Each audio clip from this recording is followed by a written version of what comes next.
آپ کی schooling, education, یہ ساری چیزیں زندگی کے ساتھ ریلیٹڈ ہیں. آپ اپنی زندگی میں ہی کوئی نہ کوئی چیز پلان کرتے ہیں, اور ہم سارا دن جو کمانے پینے کی اسٹرگل کرتے ہیں, فائنینشیل ریویو کا مقصد بھی یہ ہے کہ to awareness the campaign, I am running the campaign to awareness the campaign for the people of Pakistan and specially abroad Pakistani, کہ یار وہ اپنے پیسے کو محفوظ بنائیں. اپنے پیسے کو محفوظ بنانے کے لیے آپ نے جس ادارے کا انتخاب کرنا ہے, کیا وہ آپ کو ایشورڈ کرتا ہے, کیا وہ آپ کو انشورڈ کرتا ہے, کیا وہ آپ کو فیسیلیٹیٹ کرتا ہے. پھر آپ کسی بھی ادارے, دیکھیں آپ جب بچوں کے شادی بیاہ کی باتیں ہوتی ہیں, اسکول کی باتیں ہوتی ہیں, آپ اس کی ریپو بلڈ کرتے ہیں کہ یار یہ بچے اسکول میں پڑھنے والے فیل ہوتے ہیں, پاس ہوتے ہیں. یہ اس ادارے کے ساتھ اگر آپ نے کسی خاندان میں شادی کرنی ہے تو اس کا خاندان کیسا ہے, بچہ کیا کرتا ہے, کوئی ڈرنک تو نہیں ہے, فراڈ تو نہیں ہے. تو جب ہم کہیں پیسہ بھی انویسٹ کرنے لگتے ہیں, ہم نے اس ماڈل پہ یا اس ٹیگ پہ نہیں جانا کہ ہم دیکھیں کہ یار یہ کون سا ماڈل ہے. آپ نے یہ دیکھنا ہے کہ آپ کو پیسے کو محفوظ کون سا ادارہ بنا سکتا ہے, جو سب سے بڑا ضامن ہوگا. وہ آج کل ویب سائٹس ہیں, میڈیا کا دور ہے, ویب سائٹس کو چیک کریں, لوگوں میں سروے کروائیں, جو ہمارا پروگرام ہے, تو پتہ چل جائے گا کہ لوگوں کو پیسے کو محفوظ بنانے والا ادارہ کون سا ہے اور لوگوں کے پیسوں کے ساتھ کھلواڑ کرنے والا ادارہ کون سا ہے. جی ناظرین, اگر ہم اپنے پچھلے پروگرام پہ نظر ڈالیں تو ہمیں یہ پتہ چلتا ہے کہ جیسے آپ نے پلاننگ کی بات کی اور بہترین پلاننگ کی بات کی, تو ایلیٹ انیشیٹو پروگرام کے تحت کیا ایسی سہولیات موجود ہیں کہ جس میں لوگ آ کے اپنے فائنینسز کی آپ سے پلاننگ کروا سکتے ہیں؟ دیکھیں, میرا جو ایلیٹ انیشیٹو پروگرام کرنے کا فائنینشیل ریویو کا مقصد یہ ہے کہ میں ہوں فیسیلیٹیٹر. گڈ. کہ میں تو دیکھیں اس چینل کے تھرو میں تو عوام کو فائنینشیل ریویو میں گائیڈ لائن دے رہا ہوں کہ آپ اداروں پہ ٹرسٹ کرتے ہیں, ان کے سیلز کے لوگوں پہ ٹرسٹ کرتے ہیں, لیکن خدارا آپ جب زمین خریدتے ہیں, اگر آپ نے فرد نہ دیکھی ہو تو آپ کو نہیں پتا کہ وہ فرد کس کے نام کی اور رجسٹری کس کے نام کی ہے. صحیح کہہ رہا ہوں, غلط کہہ رہا ہوں؟ یہ نہیں ہو سکتا کہ شناختی کارڈ پہ آپ کا نام اور ہے اور پاسپورٹ پہ نام اور ہے. تو آپ کوئی بھی, یہ ایلیٹ انیشیٹو پروگرام کا آبجیکٹو یہ ہے کہ آپ کے سوال و جوابات جو بہت زیادہ ہمارے پاس کمپلینٹس کی صورت میں آ رہے ہیں, اس میں لوگ پازیٹیو موڈ پہ جائیں. اس پروگرام کے تحت, فائنینشیل ریویو کے تحت مالیاتی اداروں سے جو بھی آپ کے پرابلمز یا سلوشنز آپ کو چاہیے, وہ یہ ادارہ یعنی تم نیوز اور elite initiative free of cost میں آپ کو سروس دینے کے لیے آپ کسی بھی ادارے کے ساتھ کر لیں.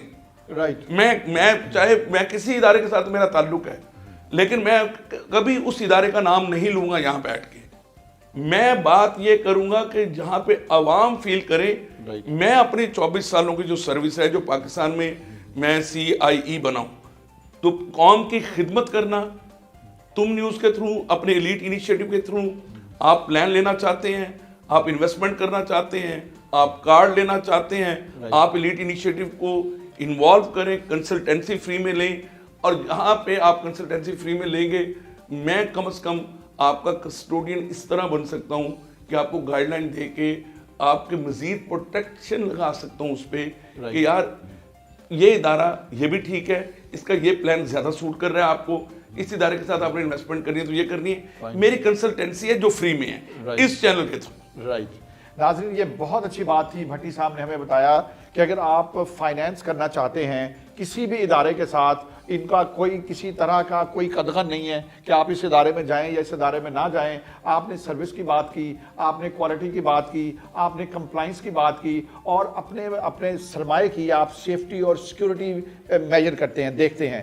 جب یہ ساری چیزیں اگر آپ دیکھ سکتے ہیں, اپنے طور پہ اسٹڈی کر کے, انٹرنیٹ پہ جا کے گوگل کر کے دیکھ سکتے ہیں, اور اگر if you are little incapable to find these information on internet, you may directly come to Bhatti Saab. Bhatti Saab is the right person جو آپ کو صحیح طریقے سے آپ کی انفرادی ضرورت کے مطابق آپ کو گائیڈ کر سکتے ہیں کہ بھئی آپ کے لیے سب سے زیادہ سوٹیبل پلان کون سا ہے. اس کی وجہ میں بتاؤں, لیکن ٹیلی ویژن پہ اکثر صبح کے وقت پروگرام چلتے ہوتے ہیں, ڈاکٹرز آتے ہیں, اکانومسٹ آتے ہیں, انڈر رائٹرز آتے ہیں, ٹھیک ہے, بلڈرز آتے ہیں, وہ اپنی پلاننگ دیتے ہیں. کوئی بھی کام کرنے سے پہلے ہمیں اس کو چیک اور اس کو انکاؤنٹر چیک کرنا چاہیے کہ نہیں کرنا چاہیے, ٹھیک ہے نا. آپ اداروں سے لیں, لیکن اگر وہ کنسلٹنسی میں تو فری میں دے رہا ہوں, سروس ٹو دا ہیومینٹی کے تھرو, اور وہ بھی صرف تم نیوز کی وجہ سے, صرف تم نیوز کی وجہ سے, کیونکہ میرا جاوید کے ساتھ ایگریمنٹ ہے اور یہ فیس بھی لیتا ہے. ماشاءاللہ. یہ سروس ٹو دا ہیومینٹی ہے. میں ہر اس گھر میں جو ماں اپنی بیٹی کی شادی کے لیے فنڈ چاہتی ہے, کیسے اس کو مینج کرنا, اس کو کیسے بلڈ کرنا, وہ کسی بھی کمپنی کے ادارے سے اس کے ریپ سے پوچھ لے, لیکن اس کو انکاؤنٹر چیک کرنا ہو تو مجھ سے اس چینل کے تھرو رابطہ کرے, میں اس کو انشور کر دوں گا یہ ٹھیک ہے. ٹھیک ہے. دوسری بات یہ ہے کہ کوئی بچہ اپنی ایجوکیشن کے لیے کرے. دیکھیں نا یہاں پہ ایجوکیشنز کی باتیں بہت ہوتی ہیں کہ ہم فنڈ بھی دے دیں گے بچوں کو, ہم ان کو باہر بھی بھیج دیں گے, یہ مڈل کلاس کا معاملہ ہے, ہم ان کی اسکول فیس بھی انشور کر دیں گے. یہ ساری باتیں اداروں نے پلانز بنا رکھے ہیں, ایجوکیشن پلان, اور وہ ہائر ایجوکیشن پہ بھی جاتے ہیں. اور ہائر ایجوکیشن کے تو پہلے اتنی کمپلینٹس آ چکی ہیں. آج میری پروگرام چل رہا تھا, میرا بابر بھٹی گلوبل ٹیلی ویژن کا جو مالک ہے ہالینڈ سے وہ آیا ہوا تھا, اور میرے ساتھ آج خرم جو ہے بیٹھا ہوا تھا, جو ہائر ایجوکیشن پہ بڑا وہ سمجھ لیں اس کا پیٹنٹ رہا کہ یہ بچوں ہائر ایجوکیشن میں اس نے پی ایچ ڈی کی یہاں سے. اور پتہ چلا کہ ایک ویب سائٹ پہ ایک ادارہ, جب ہائر ایجوکیشن فنڈ کی بات آتی ہے تو فائنینشیل ریویو سے ریلیٹڈ اس کا کام ہے. ہمارے بچے جب باہر پڑھنے جاتے ہیں یہاں سے, ان کو گورنمنٹ سپورٹ کرے یا والدین پیسہ بچا کے ان کو سپورٹ کریں, تو وہ وہاں پہ جاتے ہیں بانڈ بھر کے, شورٹی بانڈ بھر کے وہاں جاتے ہیں, بانڈ 2 نمبر نکلتے ہیں, پیسہ ضائع ہو جاتا ہے. اتنا ان کی ایجوکیشن میں نہیں پیسہ ضائع ہوتا جتنا گورنمنٹ آف پاکستان کا پیسہ یا پیرنٹس کا ضائع ہو جاتا ہے. تو آبجیکٹو پورا نہیں ہوتا. تو یہ اس میں نے شورٹی بانڈ پڑھا تو مجھے وہ ویسے ہی فیک لگا, HECC کا بنا ہوا. وہ میرے لیے بھی تعجب ہے کیونکہ میں ایکسپرٹ ہوں. ٹھیک ہے. میں نے جب بچوں سے بات کیا, جو وہ میں نے نام بھی ایکسپوز کر دیا کہ خرم جو آئے تھے اور مجھ سے ڈسکشن کر رہے تھے, لنچ میرا ان کے ساتھ تھا.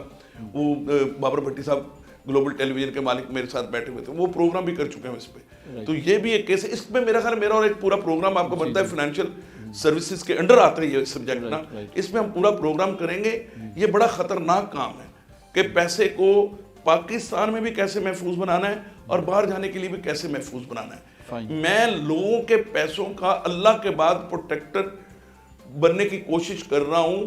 اگر میری ایڈوائس سے میں پروٹیکٹر بن جاؤں, اور اس میں تم نیوز, یہ ہمارا چینل اور میرا لیڈ انیشیٹو پروگرام یہ سب کچھ کر رہا ہے, اللہ کرے. اسی لیے میں کہہ رہا ہوں کہ کراچی کے وزٹ میں یہ کامیابی ہوئی ہے. ویری نائس جی. یہ تھا کراچی کا وزٹ بھٹی صاحب کا. ہم آپ کے مخلص جذبات کی قدر کرتے ہیں, اور اللہ پاک آپ کو کامیابی و کامرانی سے ہمکنان کرے. اس کے ساتھ ہی ہم تم نیوز کے بہت شکر گزار ہیں. ہمیں اجازت دیجیے. اللہ نگہبان.